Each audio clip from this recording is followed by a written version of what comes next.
അപ്പോൾ നമുക്കിന്നൊരു പൊതിച്ചോറായാലോ.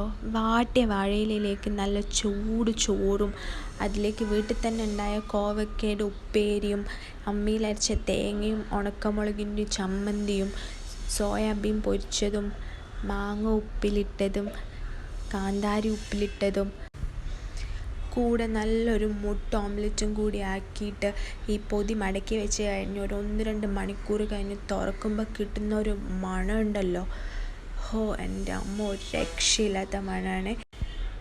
എന്നിട്ട് ഈ ചമ്മന്തിയും മാങ്ങ ഉപ്പിലിട്ടതും ചോറും സോയാബീനും ഒക്കെ കൂട്ടി ഒരു പിടി പിടിച്ച് കഴിഞ്ഞിട്ട് അതേ ഇലയിലേക്ക് നല്ല ചൂട് പ്രഥമൻ ഒഴിച്ച് അതിൻ്റെ മേലെ കൂടെ കുറച്ച് നെയ്യൊക്കെ തൂകി ഒരു പപ്പടവും പഴവും ആ നെയ്യും കൂട്ടി കുഴച്ച് അതങ്ങ് കഴിച്ചാലുണ്ടല്ലോ ഒരു രക്ഷയില്ലാത്ത ടേസ്റ്റാണ്.